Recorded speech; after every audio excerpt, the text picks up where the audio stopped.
twongeye turatomboye bana b'Imana kuba duhamagana Nyagasani ku neza ye, ku izina ry'Imana Data na Mwana na Roho Mutagatifu, amen. Amahoro bana b'Imana, nimuhumure, Imana iradukunda. Nje kubikiza kuri uyu wa mbere w'icyumweru cya munani gisanzwe, ubwo duhimbaza Bikira Mariya umwamikazi wa Kiliziya, none tariki 25 Gicurasi 2026.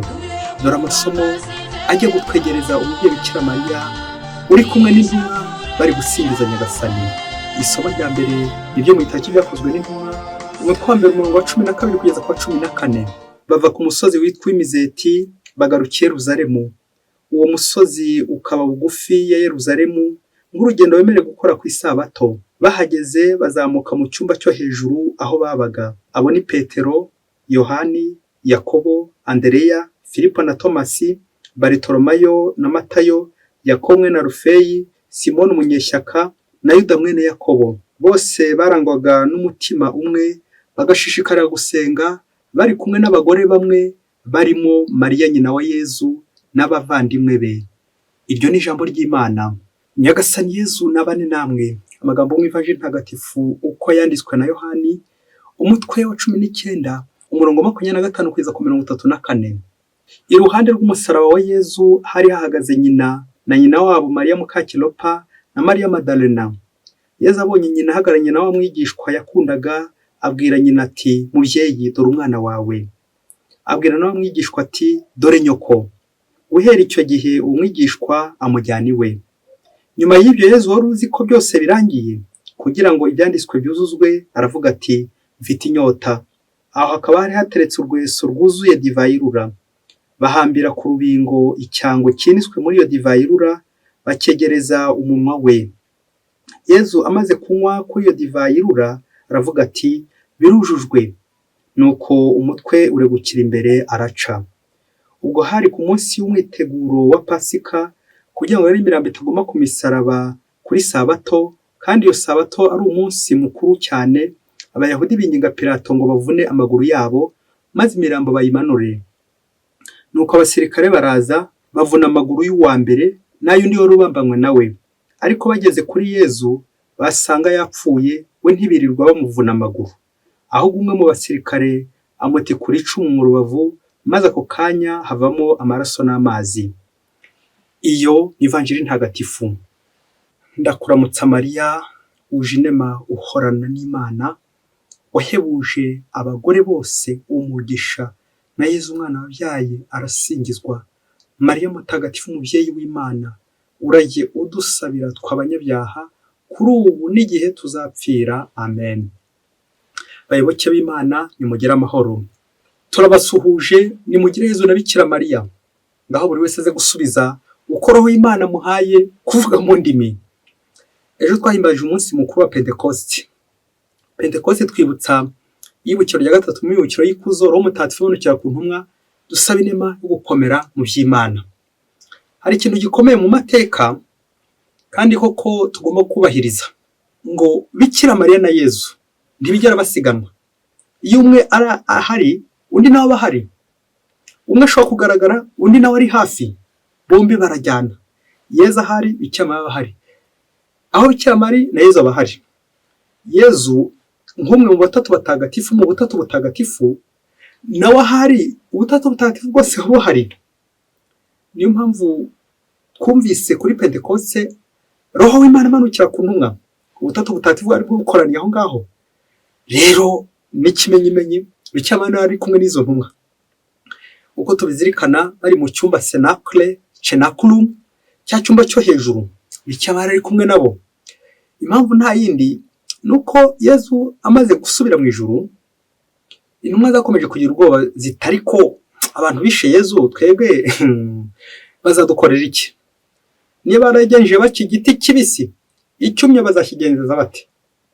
Bakomeza bagenda babyibazaho.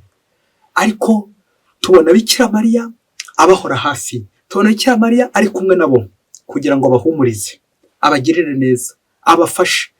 Nk'uko yamuturaze anyuze kuri Yohani ati, mubyeyi dore umwana wawe, mwana dore nyoko, amen amen.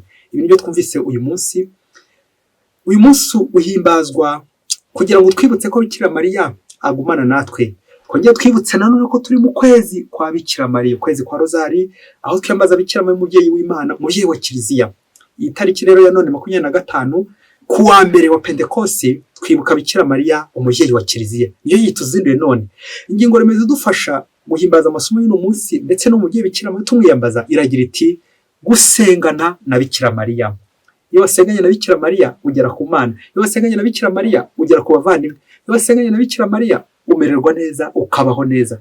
Twitoze gusengana na Bikira Mariya natwe uyu munsi wo kuwa mbere kugira ngo igihe gisanzwe dutangiye kizadufashe kunogera Nyagasani, tubane nawe, tugendane na dukorane nawe. Bikira rero wasenganye n'intumwa natwe dufashe kugira ngo ntituzarambirwe gusengana nawe ngo turambike iby'Imana, ahubwo dusengane nawe niwe tuzagera ku Mana. Gusengana na Bikira Mariya. Hari ingingo 3 zijya gutumurikira kugira ngo iri sengesho ryacu hamwe n'umubyeyi Bikira Mariya rize kunyura Imana. Ingingo ya mbere turaza kuzirikana ku mazina Bikira Mariya ahuye n'amasomo y'uno munsi. Ingingo ya kabiri Bikira Mariya inzira ngufi itugeza ku Mana.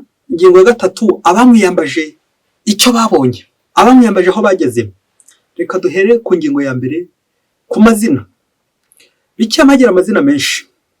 Bikira Mariya nyina w'Imana, Bikira Mwamikazi w'ijuru n'isi, Bikira Mwamikazi wa Kibeho, Mwamikazi wa Fatima, Mwamikazi w'ijuru n'isi, Mwamikazi w'abamarayika, n'ibindi bisingizo byose tuvuga mu Bikira Mariya.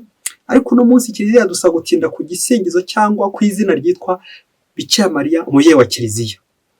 Ni umubyeyi wa Kiliziya kubera ko ni umubyeyi mbere na mbere wa Yezu Kristo, ni umubyeyi w'abantu ariko n'uwa Kiliziya.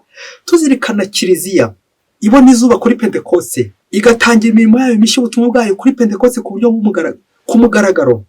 Kiliziya ivuka ku mugaragaro kuri Pentekoste ko Bikira Mariya yari kumwe nayo, yari kumwe n'intumwa abazogeza Kristo.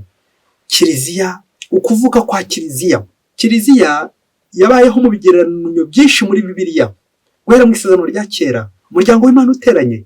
Ariko tuzirikana nyirizina kuri Pentekoste ko ariho Kiliziya nanjye kuvuga yafunguye imiryango ubutumwa bwayo bwa mbere. Niho haboneye izuba kuri Pentekoste ku buryo bw'umugaragaro. Noneho aho Bikira Mariya ahari, ngo uyu mubyeyi wa Kiliziya, ngo umubyeyi twiyambaza ko yari ari kumwe n'intumwa ko twabizirikanye mu isomo rya mbere. Ubwo basengaga ngo bari kumwe n'abagore, izo ni intumwa, by'umwihariko Mariya nyina wa Yezu. Ngira izina tudahemo kwiyambaza umubyeyi wa Kiliziya ko agumana natwe mu butumwa, aho Kristo adutuma, aho twajya hose. Kiliziya imwe ntagatifu gatolika kandi ishingiye ku ntumwa, iyo Kiliziya ya Yezu Kristo yashinzwe na Kristo. Umubyeyi Bikira Mariya atuba hafi, ati mwana dore nyoko, mubyeyi dore umwana wawe. Yohani ngo amutwariwe. Turazirikana Bikira Mariya ugumana natwe mu bihe bikomeye, mu bihe bigoye. Dore ko Kiliziya ya Yezu Kristo izahura n'imiraba, imihengeri, imiyaga, ariko ntizigera isenyuka kuko ushingiye hehe? Ku rutare Yezu Kristo. Yezu Kristo duha umubyeyi Bikira Mariya kugira ngo aturinde kandi aturengere. Umubyeyi mwiza warakoze. Ingingo ya kabiri Bikira Mariya inzira ngufi itugeza ku Mana. Abantu benshi muri iki gihe bakunze gutoteza abandi, cyane cyane ntago niyo mvuga bo mu yandi madini, kuko ushobora gusanga wo mu yandi dini ari we uhimbaza Bikira Mariya kurusha uwitwa ngo w'indani muri Kiliziya Gatolika.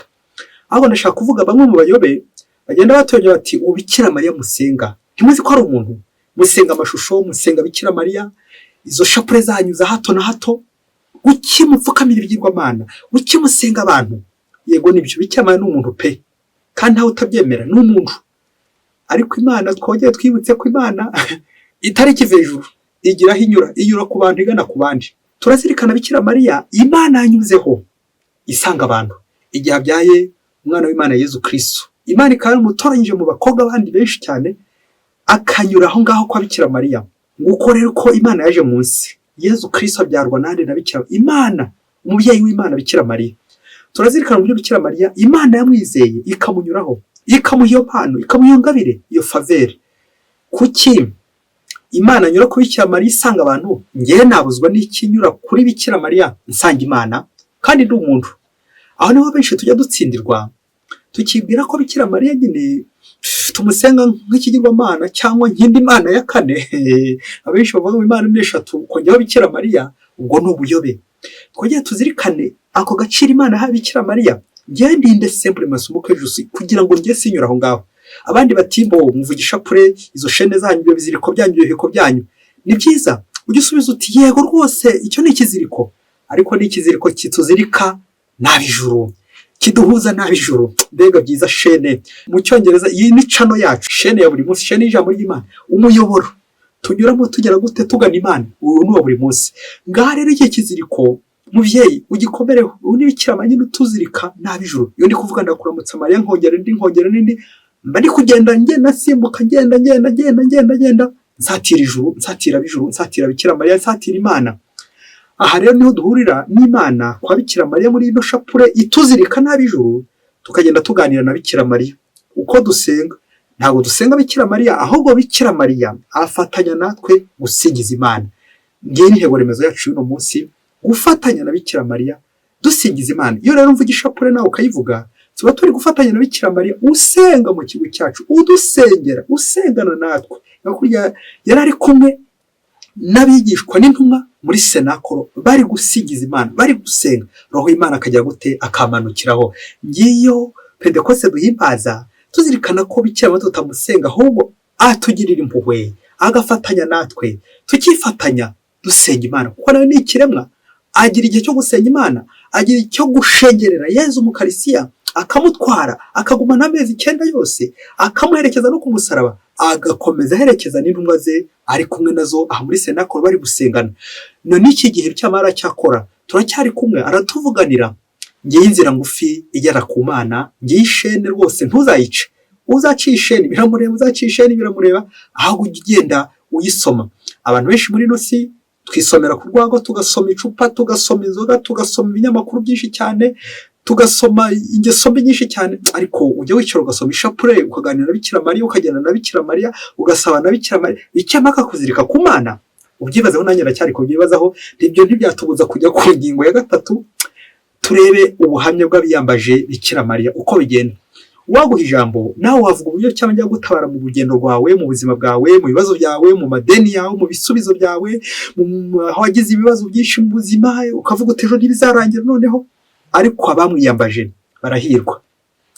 Dutangazwa n'ikintu gikomeye cyane, kandi koko uraza kugisoma. Niba ujye usoma amateka ya Kiliziya, ugasoma amateka y'abatagatifu, hari ikintu kimwe cyo ku batagatifu.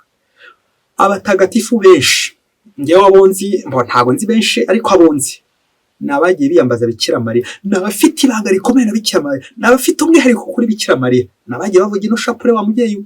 Ababisha b'abatagatifu, amutagatifu Yohani Mariya Vianney, bamutagatifu Thomas wa Aquino, abatagatifu Papa Yohani Paulo wa II, ubwo yivugiye ati mu bibazo byanjye naramwiyambaje ntigeze ntererana.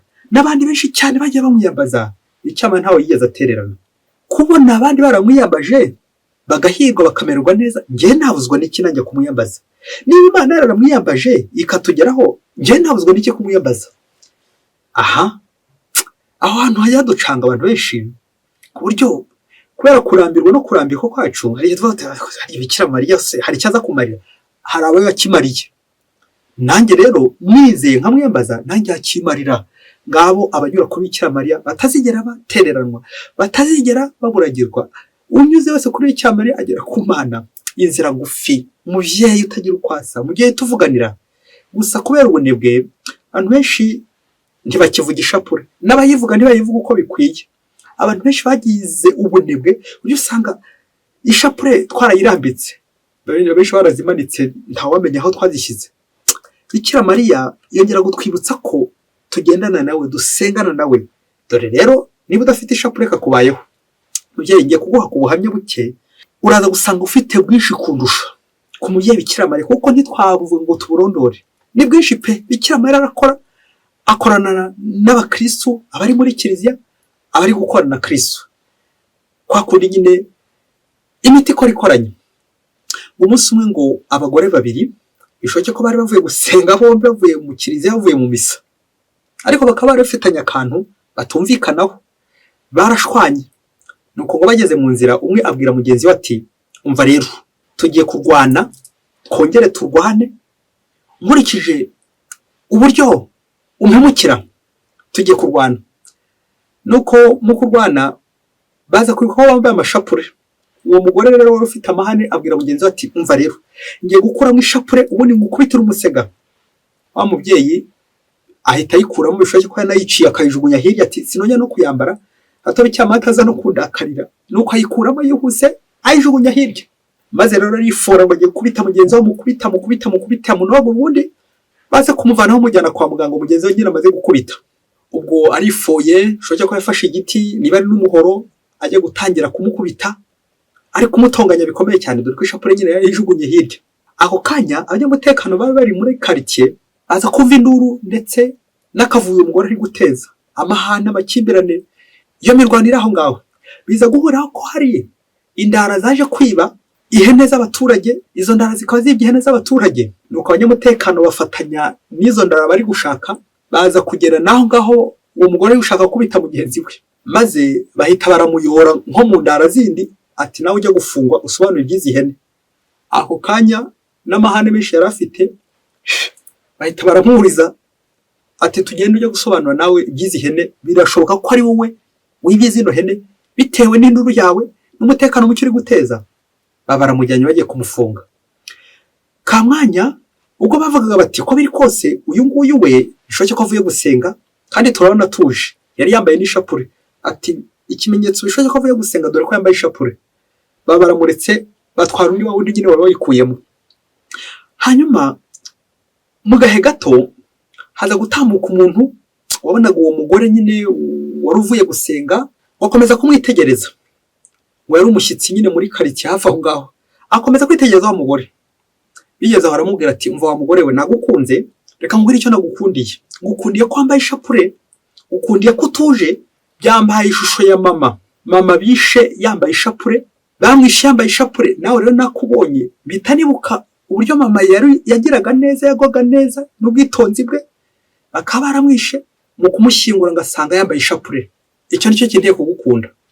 Nuko akomeza amubaza ati ese ukora iki bigenda bite? Amubwira ati nukuri nabuze n'uwampa akazi n'uwampa gutwara ifumbire nakabuze nabuze akazi rwose nabuze akazi. Bihurirana nuko wa mugore ngo yaravuye mu kiza yajya gusaba yaravuye mu ishapure avuye gusaba Bikira Mariya ati mubyeyi umfashe mfite amadeni menshi bagiye kumfunga kubera amadeni nyaboneka umfashe mbona icyo nishyura. Guhera uwo munsi nyine wa mugabo uri kwibuka mama we nawe wambaye ishapure wapfuye afite ishapure wapfuye apfanye ishapure baramubwira ati wewe uzaze gufata akazi ubundi ukore. Byarangiye wa mugore abonye akazi keza yishyura na ya madeni byabindi byose azasaba Bikira Mariya nabyo bicyahara musubiza kubw'iyo nzira. Naho ureka undi nawe bajyanye kumufunga mu ndara undi nawe akomeje yambaza Bikira Mariya bicyama akomeje kugenda mugoboka.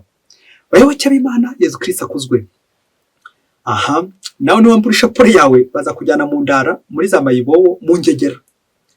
Nugumisha mu ishapure yawe uzahirwa bazakumenya bamenyereho kuri umukristo kuri wa Bikira Mariya kuvuye gusenya Imana kubera iki ubwitonzi. Uyambaje Bikira Mariya wese nta kindi kimuranga usibye ubwitonzi nubwo yahura n'ibibazo agahinda ubukene inzara amadeni n'ibindi byinshi cyane bimwirohaho ariko Bikira Mariya nyine nawe yahuye n'ibyo byose arushaho kwiyumanganya kuba mu nzira turi kwiyumanganya kubera umubyeyi Bikira Mariya tuba twavuganye nawe tuba twavugishije tuba twanyuzeho. Sinabura gusoreza ku bintu bitatu biza kongera kwibutsa Bikira Mariya umubyeyi wa Kiliziya ndetse no kugumana no gusengana nawe kuko adusabira buri munsi. Icya mbere ni Papa Francisco Papa ucyuye igihe yaravuze ngo umuntu udafite Bikira Mariya nk'umubyeyi uwo ni imfubyi. Amen. Nanjye kongeraho uwo ni indara bitewe na wa mugore nawe wayambuye ariko reka nawe kubyongeraho tusigarane ku bupfubyi. Tekereza nawe imfubyi udafite Bikira Mariya utiyambaza Bikira Mariya aho nawe wasanga mu Kiliziya uri imfubyi kubera ikindi wiyambaza Bikira Mariya ntumuzi. Icya kabiri ni ukwambara ishapure kutayirambika tazigera wiyambura Bikira Mariya. Ishapure ntabwo ari Bikira Mariya ahubwo ishushanya urwo rugendo tugenda dukora tuganira n'Imana tunyuze kuri Bikira Mariya. Rero niba iyi shene abantu barayumvikanye bati niyo tuzajya dukoresha kugira ngo twiyambaze Bikira Mariya kandi koko abantu bayikoresha bikabagaboka ibimenyetso bikagaragara n'ibitangaza bigakorwa ndinda kubizitira ngewe simple masomo ko je ni ngombwa rero kutarambika. Muvyeyi nugera igihe nawe ugafata icyemezo nkuriya mugore uti ishapure ngiye kuzirambika, kazaba kakubayeho uzaba ugiye mu ndara nawe nk'abandi bose. Ni ngombwa kutarambika ishapure mu gihe Bikira Mariya. Bantu mwagiye murambika, bantu mutakivuga ishapure, bantu mutagisenga, bantu muri kure y'Imana, ngo mu gihe Bikira Mariya ukomeze umwiyambaze, ntuzigere wambura ishapure yawe, ntuzigere urambika. Umunsi wayirambitse nibwo intambara zizakuzaho, nibwo uzatangira kurwana, nibwo uzatangira gushyamira n'abavandimwe, nibwo uzatangira gutongana, gushwana n'abandi. Kubera iki? Bikira Mariya muri uyu mwanya, abihaye Imana batabonera Bikira Mariya umwanya, abihaye Imana batavuga ishapure, abantu bashinze ingo z'umubyeyi mutavuga ishapure. Naringiye kuvuga ko kababayeho, ariko simbivuze gusa, nirinze kuvuga ko namwe mubarirwa mu ndara, simbivuze nabyo. Ariko umuntu wese utiyambaza Bikira Mariya ntahwema no kuvuga nabi, ntasiba gutongana, ntasiba mu ngeso mbi n'ibindi byinshi cyane bimwirohaho. Ariko iyo yambaje Bikira Mariya, nubwo waba ufite ibibazo, agahinda, ubukene, muba muri kumwe na Bikira Mariya, kuko naho hari ibibazo arahaza, kuko no mu gihe bababaye twarazwe ku musaraba. Icya gatatu anacyo njye gusorezaho ni ubuvunyi bw'umubyeyi Bikira Mariya, la protection, mu gihe uturinda kandi uturengera. Abatagatifu benshi harimo Thomas Wakwino n'abandi bari bafite akamenyero ko kujyana ishapure ahantu henshi hashoboka, mu mufuka, cyane cyane ku buriri bwabo, ku gitanda cyabo bakayirambikaho. Ati buriya Bikira akomeza kumvugisha, ukagira icyo cyizere ati ninyirambika ku buriri ngasinzira, n'ubundi Bikira akomeza kumvugisha, ukaza gusizana n'umubyeyi Bikira Mariya. Mbega byiza cyane, wabuze nk'ibitotsi, ukayirambika ku musego, ukayirambika ku buriri bwawe. Aho ugiye hose ishapure ntukayibure mu mufuka, ntukayibure mu ijosi, ntukayibure mu modoka, ntukayibure mu cyumba cyawe, ntukayibure ku buriri wa mubyeyi ngo urambike ishapure ku buriri bwawe. Buriya hari ibintu byinshi tutemera, ariko nanone ntugahakanye n'ababyemera babonye n'ibimenyetso. Ishapure, kurara uvugana na Bikira Mariya, kurara uvugana n'Imana unyuze kuri ishapure. Nanjye kuvuga aka kantu narinjye kusa n'ugapfobya, ariko ntabwo ugapfobya, ahubwo nkubwire ngo aka kantu n'akagaciro. Iyi shapure yagejeje abantu benshi kure, yatumye abantu batsinda urugamba, batsinda intambara, ibibazo, babona umuti, babona ubukingo. Iyi shapure yakoze ibitangaza byinshi.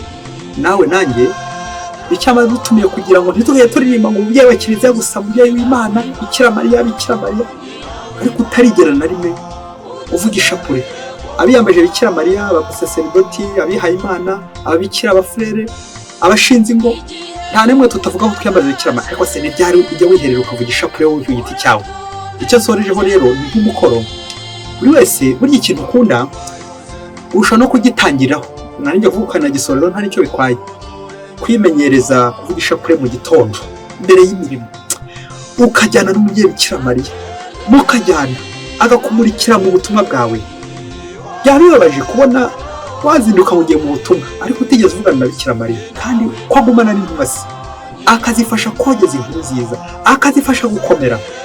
Nabuzwa n'iki nanjye kujya munyuraho buri gitondo nkamubwira ati Bikira Mariya, hari ibyo nza gukora, hari ubutumwa ngiyemo, ariko sinze kubukora njyenyine, turi kumwe. Niba wambaza Bikira Mariya uzahirwa. Ziyambazane, ziyambazite ku mwamikazi, ziyambazite ku mwamikazi, ijunisi Bikira Mariya. Bikira Mariya umubyeyi wa Kiliziya, udusabire buri munsi. Mwese Imana ibahe umugisha. Mwana Data na Mwana na Roho Mutagatifu. Amen. Adi Masuku Ladislas wa Diocese ya Cyangugu.